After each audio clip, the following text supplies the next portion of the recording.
Okay, Sudhir, so now I'm going to start your technical snap for a rights interview. Right. So let's Yes, see sir. some questions from strength of material. So first of all, tell me how you define Young's modulus. Yeah, Young's modulus is it is the slope of uh, stress strain diagram. Mm-hmm. Uh, that is मतलब Young's modulus, and it is the property of material which define the मतलब elasticity of define the elasticity. Okay. Yes, sir. Okay. So can you draw a stress strain curve for mild steel and cast iron in same plot? Yes, yes, sir. Draw and show me.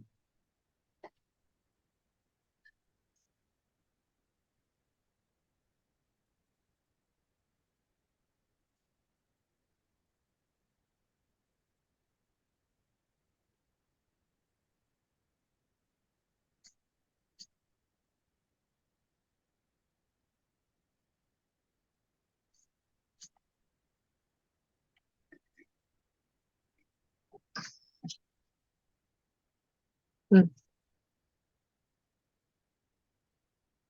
Okay. So इन दोनों में से किस material का Young's modulus ज्यादा है? Sir Young's modulus sir ये mild steel का ज्यादा होता है, कास्ट आयरन का यंग्स मॉडुलस सर लेस होता है। Okay. The slope slope sir cast iron का sir less than hmm. Mild steel. Okay.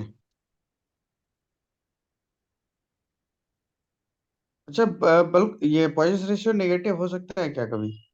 हाँ sir, -1 to sir 0.5 Poisson ratio है।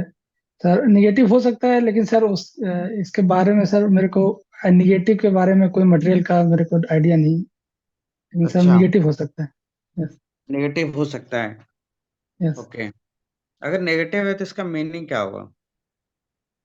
निगेटिव है तो सर अगर हम अगर उसको मींस स्ट्रेच करते हैं तो उसका सर मींस मींस अगर स्ट्रेच करते हैं तो in perpendicular direction means lateral direction it will मतलब अगर स्ट्रेच करते हैं तो वो मतलब कंप्रेस होने के बजाय वो फैलेगा, और मींस इन लेटरल डायरेक्शन ऑल्सो।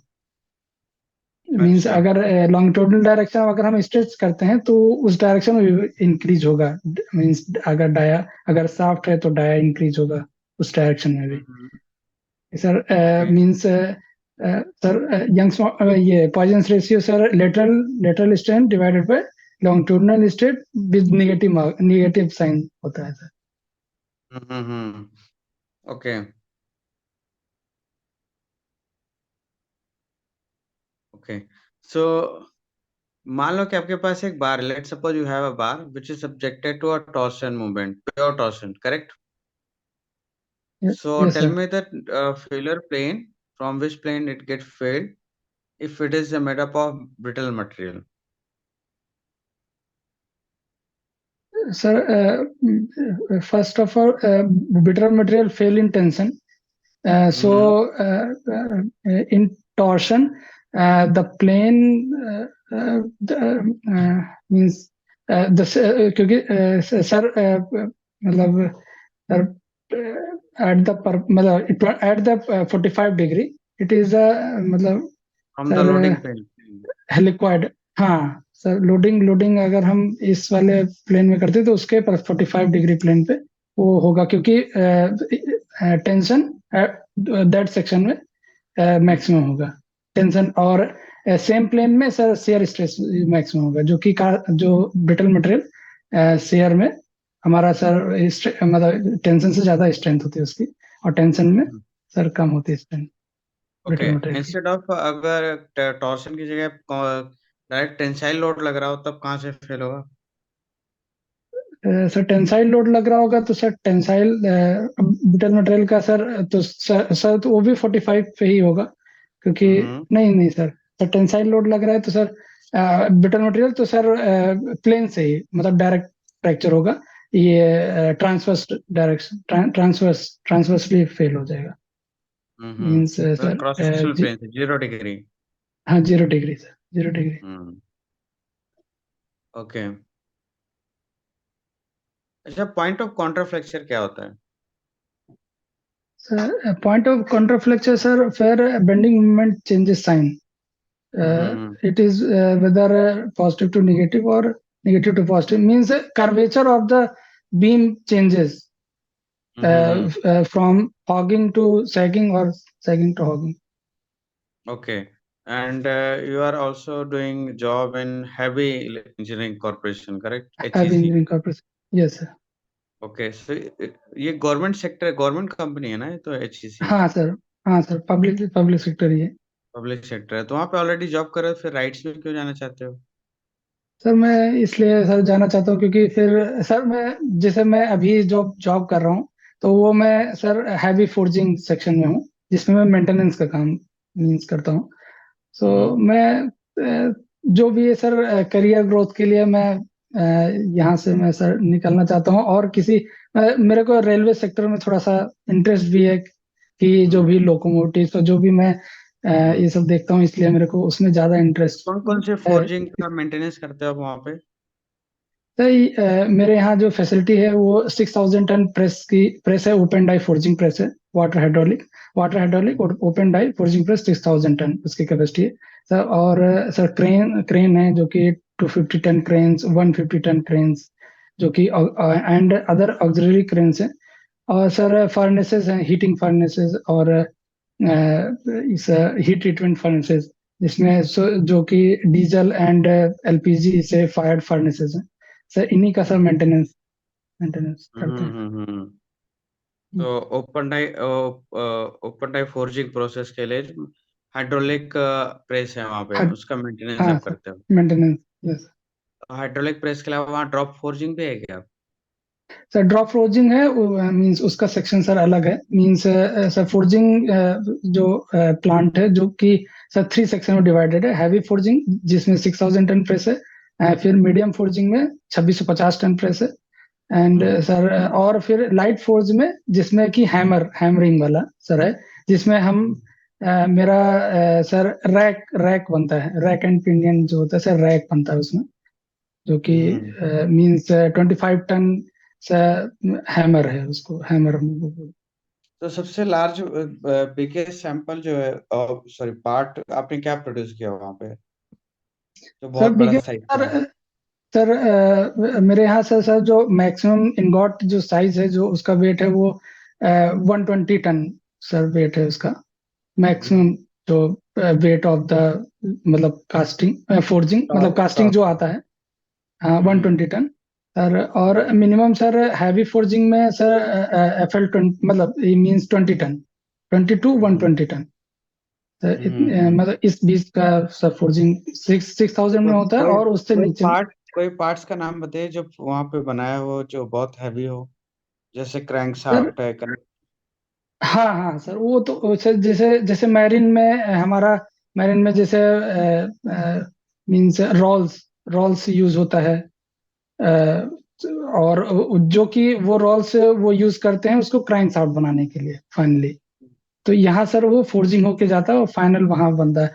और सर बार्क बार्क जो कंपनी है सर, मतलब ऑर्गेनाइजेशन है, वो जो है बहुत सारे ऑर्डर देती है जो कि डिफेंस से रिलेटेड रहते हैं, जिसमें कि बहुत सारे हमारे यहाँ जो भी आकांक्षा प्रोजेक्ट जो है उसके बहुत सारे इक्विपमेंट्स बन रहे हैं, जिनमें फोर्जिंग रिक्वायरमेंट होती है। वो सर हमारे यहाँ जो कि फोर्ज होके जाता है, उससे रिलेटेड में सर हम लोग को पता नहीं रहता है कि इससे आगे क्या बनना है, ये मेरे को नहीं पता रहता हम लोग। हम्म। हम्म, मतलब वो इनगॉट आता है, उसको आप फोर्ज करते हो हाँ और आगे बढ़ा फोर्ज देते हो कर बस। हाँ हाँ फोर्ज करके heat treatment. Close die forging नहीं है वहाँ पे? क्लोज डाई फोर्जिंग सर वही है, जो मतलब 25 टन जो हैमर है वही क्लोज डाई फोर्जिंग है सर। कौन सा इम्प्रेशन डाई करते हैं या कौन सा? इम्प्रेशन इम्प्रेशन सर इम्प्रेशन वही डाई वही फोर्जिंग।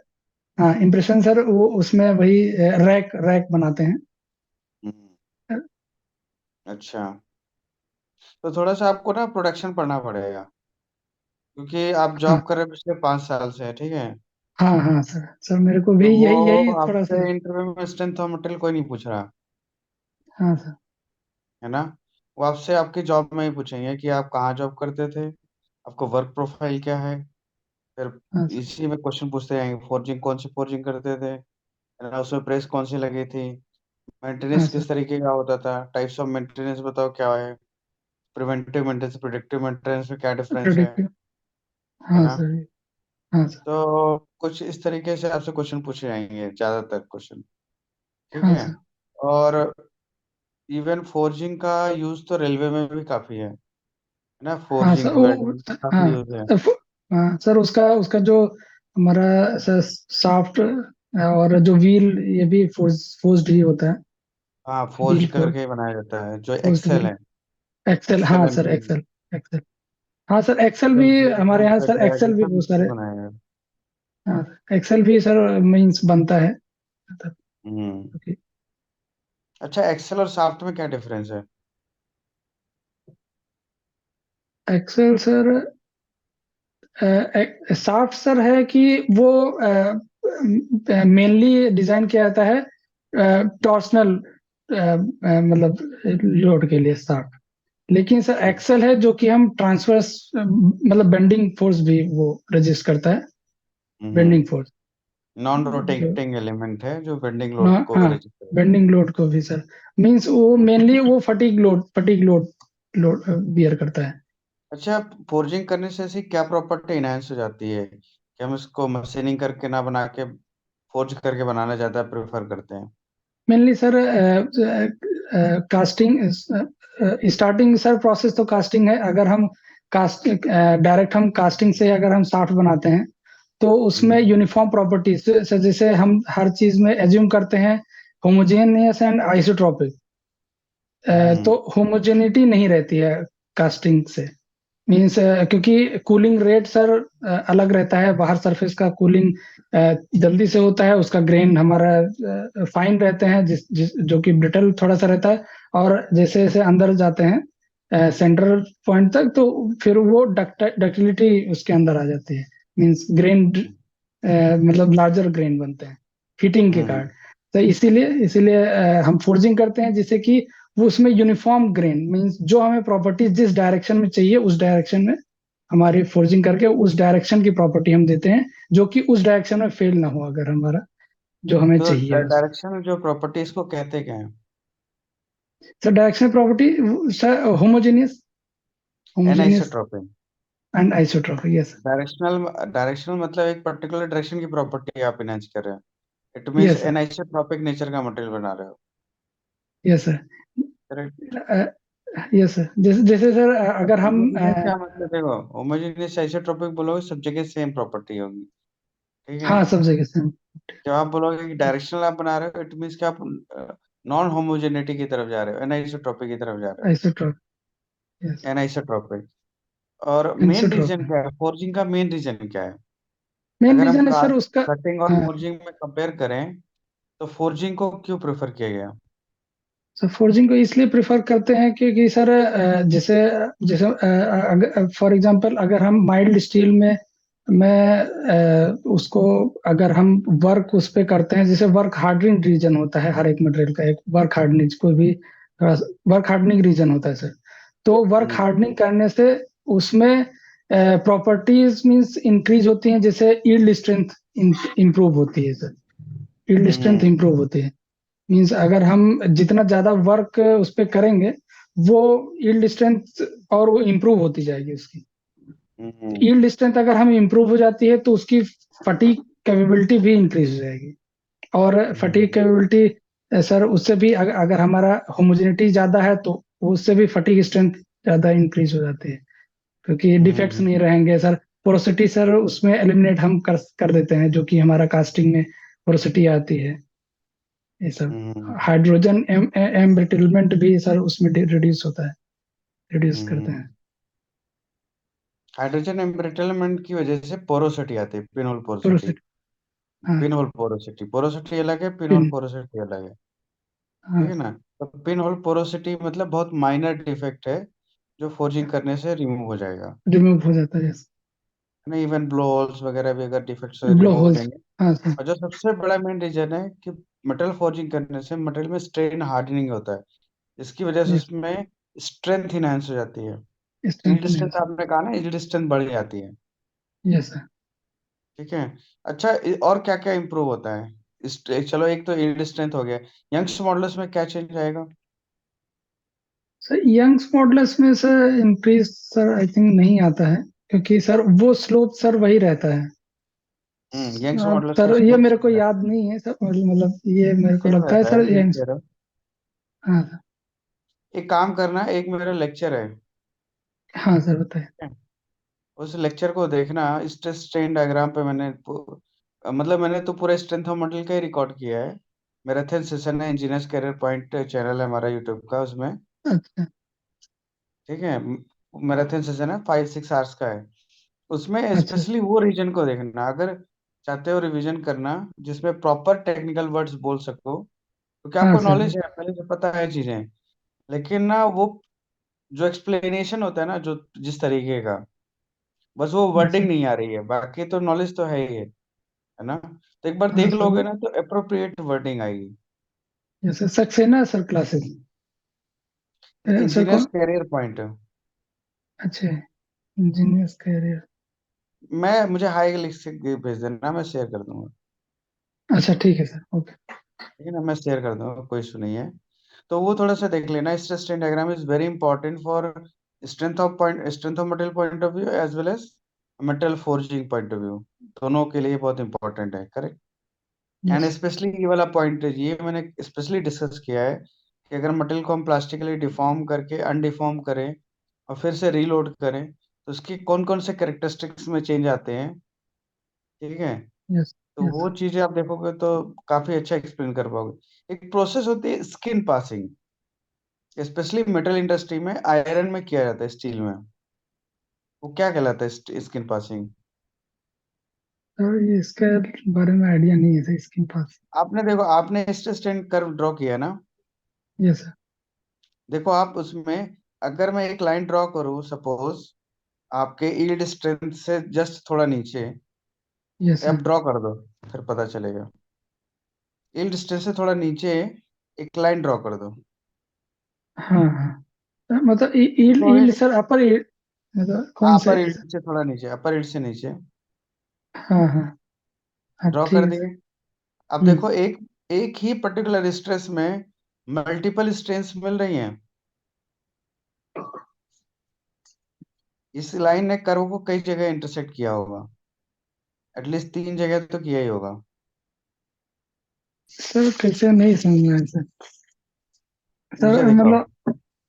ये स्ट्रेस स्ट्रेन डायग्राम है ना, आपका जो हाँ टॉप सर। मोस्ट पॉइंट है उससे थोड़ा नीचे आओ और हॉरिजॉन्टल लाइन ड्रॉ कर दो। अच्छा हॉरिजॉन्टल लाइन, ठीक है हाँ। हम्म। हॉरिजॉन्टल लाइन ठीक।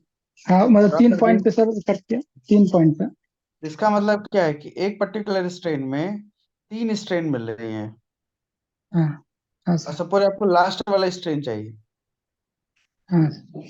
लास्ट तो वाला आप मीन्स अगर हमें मीन्स ये थर्ड जो वाले, स्ट्रेन हार्डनिंग रीजन वाला। हाँ लास्ट तो वाले स्ट्रेन। पॉइंट। हाँ। हाँ हाँ। हाँ, यही वाला। मान लो कि ये हाँ। थर्ड स्ट्रेन है, तो इसके हाँ करस्पॉन्डिंग स्ट्रेस क्या बता रहा है वो? सर। मान लो कि यील्ड स्ट्रेंथ 200 मेगा पास्कल, इससे थोड़ा बहुत कम। हाँ अपर यील्ड, अपर यील्ड मतलब अपर अपर से यील्ड। थोड़ा कम। थोड़ा कम अब सर। मुझे बताओ, अगर उतना लोड लगाओगे तो क्या वहां तक पहुंचोगे?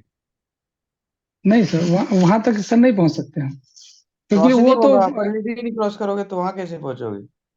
हाँ सर, वो तो पहले ही यील्ड होने लगेगा और यील्ड फिर होगा ही आने नहीं के। ना। अगर कैसे? आप लोड अप्लाई करोगे और आपको हम्म। पता है कि भाई मेरा 180 मेगा पास्कल में वो पर्टिकुलर स्ट्रेन मिल जाएगी, लेकिन हाँ। यील्डिंग होता है 200 के ऊपर, और लगाओगे हाँ। 180 मेगा पास्कल, तो हाँ क्या तो वो होगा। क्रॉस करेगा? नहीं नहीं सर, वो नहीं होगा। तो क्या उस स्ट्रेन को हम पा सकते हैं किसी भी तरीके से? विदाउट यील्डिंग सर पास नहीं सकते। नहीं पहुंचेगा ना। मतलब नहीं वो पहुंच करेक्ट सकते। इन्फॉर्मेशन नहीं दे रहा है, रॉन्ग इन्फॉर्मेशन दे रहा है हमें। हाँ सर। ये जो हाँ रीजन सर। होता है स्टेट कर्व में, दिस इज अनडिजायरेबल रीजन। हमें ये रीजन कतई नहीं चाहिए। ये पूरा रीजन सर, ये हाँ, पूरा रीजन। हमें हाँ स्मूथ रीजन चाहिए कि पूरा कर्व एक फ्लो में बने। जिससे एक हम्म, पर्टिकुलर स्ट्रेन में एक पर्टिकुलर स्ट्रेस मिले। हाँ हाँ। जैसे आपने कास्ट आयरन का बनाया था ना, हाँ सर, वो कास्ट आयरन में तो सर सीधा है, तो उसमें तो एक ही मिलेगा। एक ही है ना, कास्ट तो आयरन। यही यही कर्व तो बड़ा भी बन सकता है हम्म। अगर स्टील ले बनाओगे तो। हाँ सर। समझ रहे हो, ऐसा ही कर्व बड़ा सा बन सकता है ना, जिसमें कॉन्टिन्यूअस कर्व हो। देख रहे हो, ऐसा कॉन्टिन्यूअस कर्व। हाँ सर। और जनरली ये कब मिलता है माइल्ड स्टील में? ये कर्व कब मिलता है? जो स्टेन हार्ड एंड स्टील होता है उसमें ये कर्व मिलेगा, और माइल्ड स्टील में स्पेशली हाँ मिलेगा। हार्ड अगर आप, हार्ड एंड वाला।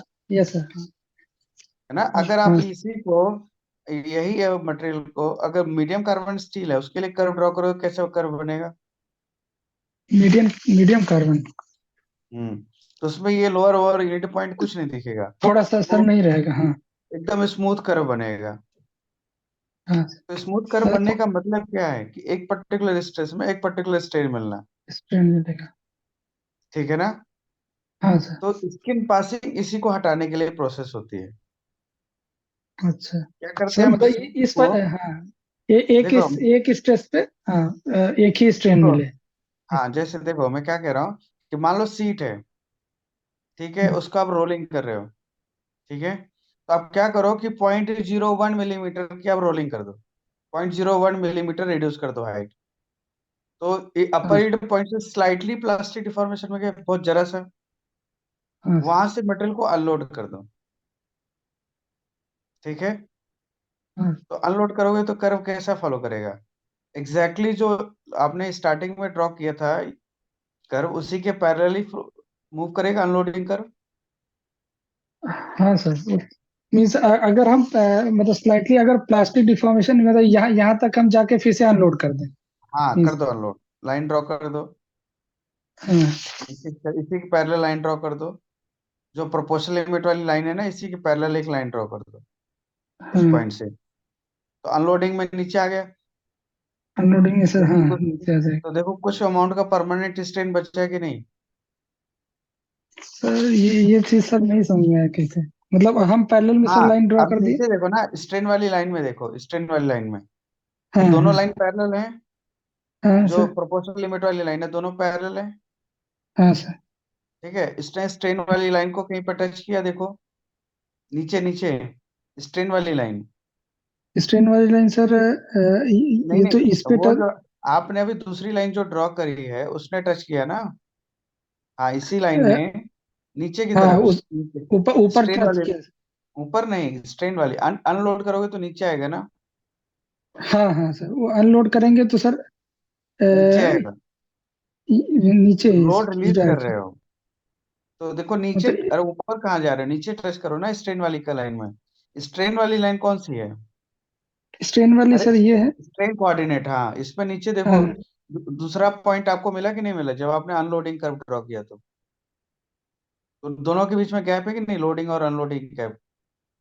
नहीं समझ पा रहे हो? हाँ, नहीं अच्छा समझ एक पा रहा काम हूँ। करो, ओरिजिन को ओ नाम दो, ओरिजिन के बगल में एक और पॉइंट मिला कि नहीं, देखो। हाँ मीन्स हम अगर वो किए तो यहाँ पे आ गए, यहाँ पे सर ना, हाँ, ये बोल वो रहे हैं। क्या बता रहा है, हाँ वो क्या बता रहा है?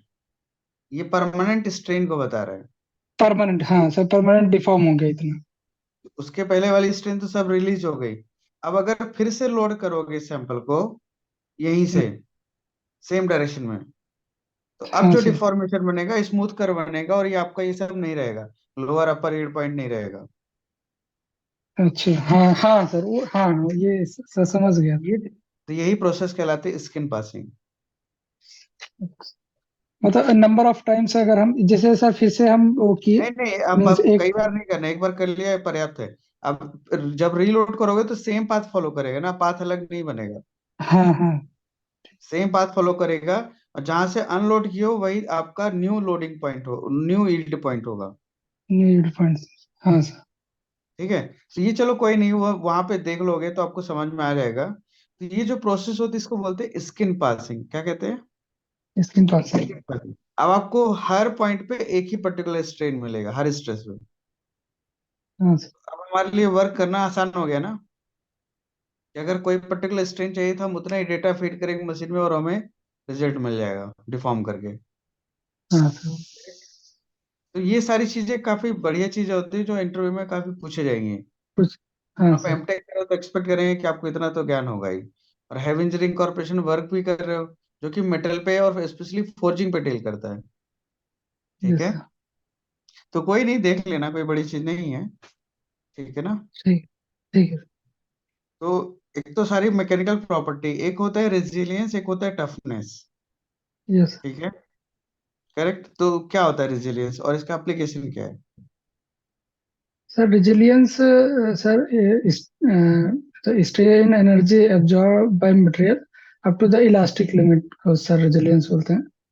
मतलब hmm. Means within the elastic limit, मतलब मींस वो डिफॉर्म ना हो उससे पहले तक, हम्म। हम्म। तो उसको तो इस रिजिलियंस बोलते प्रॉपर्टी हैं। की और रिक्वायरमेंट क्या होती है?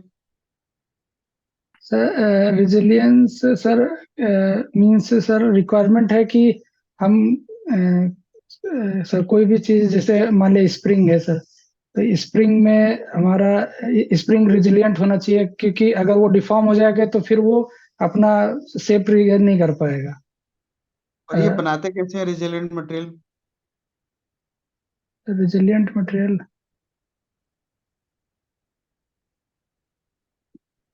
सर नहीं पता। resilient देखो, मीडियम टेम्परेचर ये टेम्परिंग से बनता है। पहले तो ये क्या होता है, मीडियम कार्बन स्टील से बनेगा पहली बात तो स्प्रिंग। ठीक है। इसको material। हाँ क्या किया जाता है कि पहले हीट करके क्वेंच करेंगे, तो इससे क्या होगा, क्वेंचिंग करने से स्ट्रेन वो मार्टेनसाइट फॉर्मेशन होगा। अब हाँ चूंकि सर। मार्टेनसाइट जो होता है वो बहुत एक्सट्रीमली हार्ड एंड ब्रिटल होता है। हाँ सर।